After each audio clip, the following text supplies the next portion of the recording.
¿Quién fue Pablo en la Biblia? Descubre su fascinante historia. Imagina por un momento que estás en una sala oscura, llena de sombras y ecos, y de repente, una luz brilla intensamente, revelando una figura central, Pablo de Tarso. ¿Quién fue este hombre que cambió el curso del cristianismo? ¿Qué lo llevó de ser un perseguidor de cristianos a convertirse en el apóstol de los gentiles? En los próximos minutos, te llevaré a través de la increíble vida de Pablo, donde cada detalle te acercará más a Dios y a su propósito divino para ti. Vamos a comenzar nuestra historia mucho antes de que Pablo fuera conocido como el gran misionero. Nacido como Saulo en Tarso, una ciudad próspera de Cilicia, en el actual Turquía, Pablo era un fariseo de renombre, un experto en la ley judía.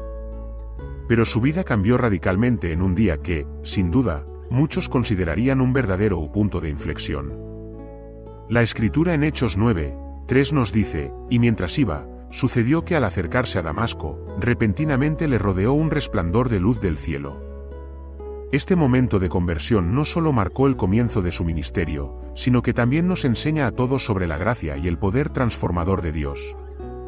¿Te has preguntado si Dios puede transformar tu vida de maneras inimaginables? Repasemos los primeros días de Pablo.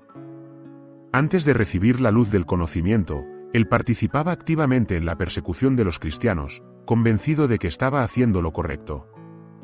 En Hechos 7 y 58, vemos su presencia en la muerte de Esteban, cuando los testigos pusieron sus robes a los pies de un joven llamado Saulo. Este es un recordatorio de que, a veces, los que parecen más alejados de Dios son los que Él tiene en su plan. La vida de Pablo nos recuerda que nadie está demasiado lejos de la gracia redentora de Dios. Tras su conversión, Pablo se retiró al desierto de Arabia, donde, según se dice, pasó tiempo en meditación y en un encuentro íntimo con Dios. Quizás te estés preguntando, ¿por qué tuvo que retirarse? Esto revela una verdad profunda: la relación con Dios a menudo requiere tiempo de reflexión y renovación. En Gálatas 1 y 17, Pablo dice, «Ni subí a Jerusalén a los que eran apóstoles antes que yo, sino que fui a Arabia, y volví otra vez a Damasco».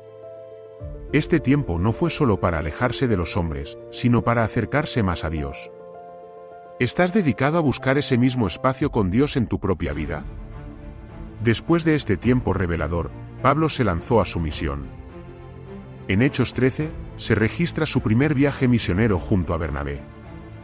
Cada paso que dio estaba guiado por el Espíritu Santo, predicando a judíos y gentiles, cambiando corazones con el poder del Evangelio. En 1 Corintios 9 y 22, él dice, «A los débiles me hice débil, para ganar a los débiles, a todos me he hecho de todo, para que de todos modos salve a algunos». Esta flexibilidad nos invita a preguntarnos, ¿estamos realmente dispuestos a adaptarnos y a servir a los demás según sus necesidades para llevarles el mensaje de Cristo? Una de las facetas más asombrosas de Pablo era su valentía. A menudo enfrentaba persecución, sufrimiento y traición, y a pesar de esto, no vacilaba en su misión. En 2 Corintios 11, 24-25, Pablo describe las pruebas que soportó: 5 veces he recibido de los judíos 40 azotes menos 1. 3 veces fui golpeado con varas, 1 vez apedreado. Estas experiencias no lo quebrantaron, al contrario, lo fortalecieron.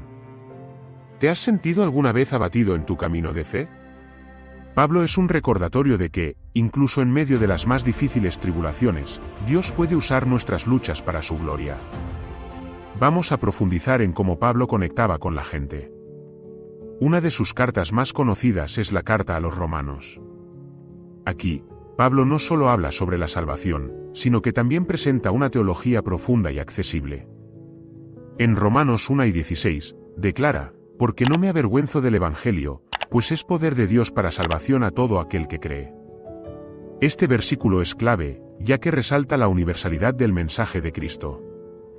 Pablo entendía que el Evangelio no era solo para una nación, era un regalo divino ofrecido a toda la humanidad. ¿Estás compartiendo este mensaje asombroso con quienes te rodean? A medida que avanzamos en la vida de Pablo, encontramos su extraordinaria conexión con las primeras comunidades cristianas. Su carta a los Corintios es una maravillosa ilustración de cómo guiaba y corregía a la Iglesia.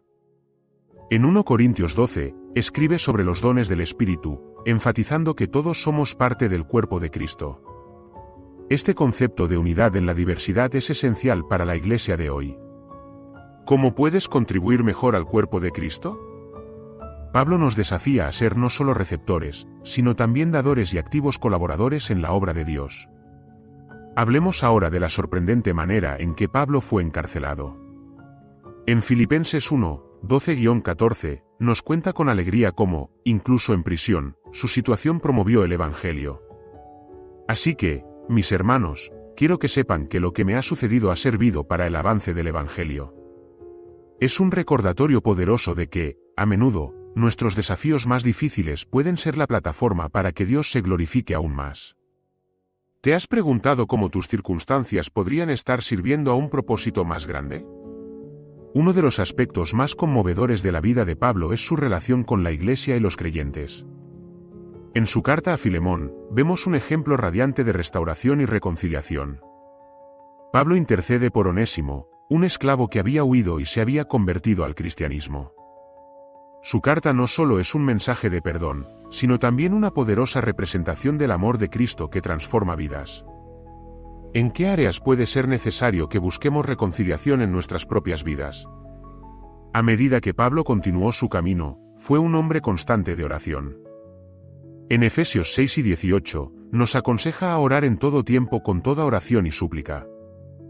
Esta exhortación nos recuerda la importancia de mantener una comunicación constante con Dios, no solo en tiempos de necesidad, sino siempre. La vida de Pablo nos muestra que la oración es tanto nuestra espada como nuestro escudo en la lucha espiritual. ¿Cómo está tu vida de oración? Finalmente, llegamos a los últimos días de Pablo. En 2 Timoteo 4, 7-8, nos ofrece un hermoso resumen de su vida cuando dice: he peleado la buena batalla, he acabado la carrera, he guardado la fe. A pesar de todos sus retos, venir a la etapa final de su vida afirmando su fe y compromiso es un legado poderoso. Para nosotros, es un desafío a vivir con propósito y dedicación. Al final de nuestros días, ¿podremos decir lo mismo? A medida que reflexionamos sobre la vida de Pablo, vemos un modelo de fe inquebrantable, valentía y un profundo amor por Cristo y su Iglesia. Su historia es un testimonio de que, sin importar nuestras circunstancias pasadas, siempre hay esperanza y propósito en el plan de Dios. Su viaje nos invita a cada uno de nosotros a considerar cómo podemos ser utilizados en la misión de Dios. Así que, ¿quién fue Pablo en la Biblia? Fue un hombre transformado por la gracia, un guerrero de la fe y un apóstol que dedicó su vida a compartir el amor de Cristo. Su legado sigue siendo relevante hoy, retándonos a vivir con pasión y dedicación al llamado que Dios nos ha hecho. Si hay algo que podemos aprender de Pablo, es que cada vida tiene un propósito, y cada historia puede ser un testimonio del amor de Dios. ¿Te animas a escribir un capítulo glorioso en tu propia historia de fe, teniendo a Cristo como tu guía? La vida de Pablo es más que una fascinante historia, es un llamado a todos nosotros a vivir la aventura de seguir a Jesús, con valentía y amor. Así que, la próxima vez que pienses en Pablo, recuerda que su historia sigue viva en cada uno de nosotros.